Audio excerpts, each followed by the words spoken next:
ఇక డీటెయిల్స్ చూస్తే రాష్ట్రంలో రైతుల పరిస్థితి అగమ్యగోచరంగా మారింది. పంట చేతికొచ్చినా అమ్ముకునే మార్గం లేక అన్నదాతలు రోడ్డున పడుతున్నారు.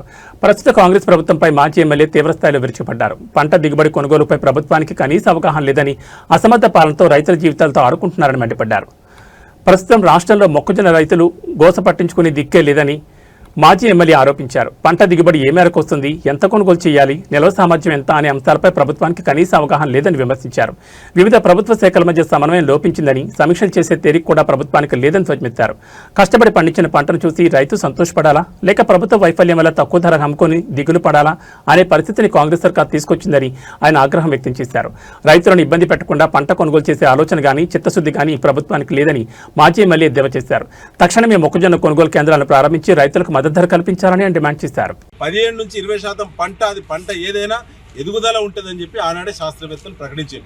దాన్ని ముందు చూపుతోటి 1,00,000 టన్నుల గోదాములు నర్సాపేట నియోజకవర్గంలో ఉండడం వల్ల ప్రతి రైతు పండించిన ప్రతి గింజ నిల్వ చేసుకునే సామర్థ్యం మనకు అందుబాటులో ఉంటుంది అని చెప్పి ముందస్తు ప్రణాళికతో ఆనాడు రిస్క్ తీసుకుని రాత్రి మూలు కష్టపడి బీఆర్ఎస్ పార్టీ నేను ఎమ్మెల్యే ఉన్నప్పుడు గోదాముల నిర్మాణం పూర్తి చేసినాం. ఇవాళ దిక్కు లేదు, పంటల కొనుగోలు సమన్వయం లేదు.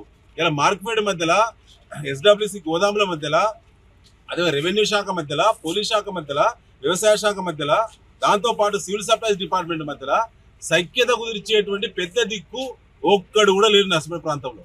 కాబట్టి ఇలా రోడ్ల మీద మండు టెండర్లు రైతులు మండి ఇలా మసైపోతున్నారు. ఇవాళ ఈ దుస్థితి అనేది నిజంగా కూడా బాధకరం. 15 రోజుల్లో 20 రోజుల్లో కాంటాలు అయిపోతాయి. దాని మళ్ళీ దిగుమతి అప్పుడు కూడా ఎన్ని హమాలి టీములు పనిచేయాలి, ఎంతమంది మ్యాన్ పవర్ ఉంటే ఇది సాధ్యమైంది, ఎన్ని రకాల ట్రాన్స్పోర్ట్ వాహనాలు అందుబాటులో ఉండాలనేది ఒక శాస్త్రీయ సమీక్ష ఈ నర్సంపేటలో చేసే దిక్కు లేదు వరంగల్ జిల్లాలో. కాబట్టి ఈ దుస్థితి వచ్చింది. ఈ దుస్థితి మొత్తం తెలంగాణ రాష్ట్రం మొత్తం ఈ దరిద్రమే పట్టింది. ఎక్కువ పంట దిగుబడి వచ్చి సంతోషపడాలా రైతు, లేదా కళ్ళ ముందంటే పంట తక్కువ ధరకు అమ్ముకొని దిగాలు పడాలా అనే స్థితికి ఇవాళ కాంగ్రెస్ ప్రభుత్వం తీసుకొచ్చింది.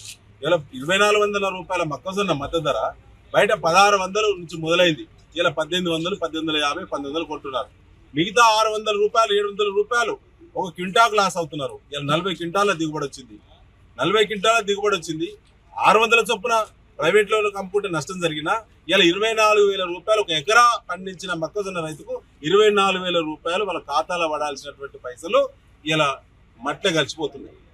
దీనికి 100% కాంగ్రెస్ అసమర్థ నిర్ణయాలు. ఇది ఖచ్చితంగా రైతులను మోసం చేసినట్టు ప్రభుత్వం. దీన్ని ఖచ్చితంగా నిలదీయాల్సిందే. జరిగిన నష్టానికి ప్రభుత్వం బాధ్యత వహించాలి. మండలానికి ఒక్క సెంటర్ పెట్టినప్పుడు ఇది బోగస్. ఆనాడు నేను ఎమ్మెల్యే ఉన్నప్పుడు ముఖ్యమంత్రి గారు కొట్లాడి ప్రతి మండలానికి 6 నుంచి 7 సెంటర్లు తీసుకొచ్చి ఒక నర్సంపేట నియోజకవర్గంలో 42 సెంటర్లు పెట్టించినాం. ఎక్కడిదక్కడ కాంటాలేని బాధలు లేకుండా, ఇబ్బందులు లేకుండా, భద్రత ఉండే, భరోసా ఉండే. కాంటాలవి కూడా 1,00,000 బస్తాలు కేంద్రాలలో ఉంటే అవి ట్రాన్స్పోర్ట్ అయ్యి గోదాం చేరేదాకా రైతుకేం బాధ్యత?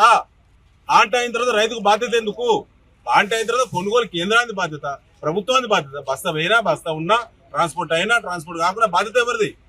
రైతులకు ఏం సంబంధం? ఇది ముమ్మాటికి ముఖ్యమంత్రి రేవంత్ రెడ్డి కింద ఇక్కడ ఎమ్మెల్యే మాధవ్ రెడ్డి దీనికి బాధ్యత వహించాలని చెప్పి మరొకసారి మేము డిమాండ్ చేస్తాం.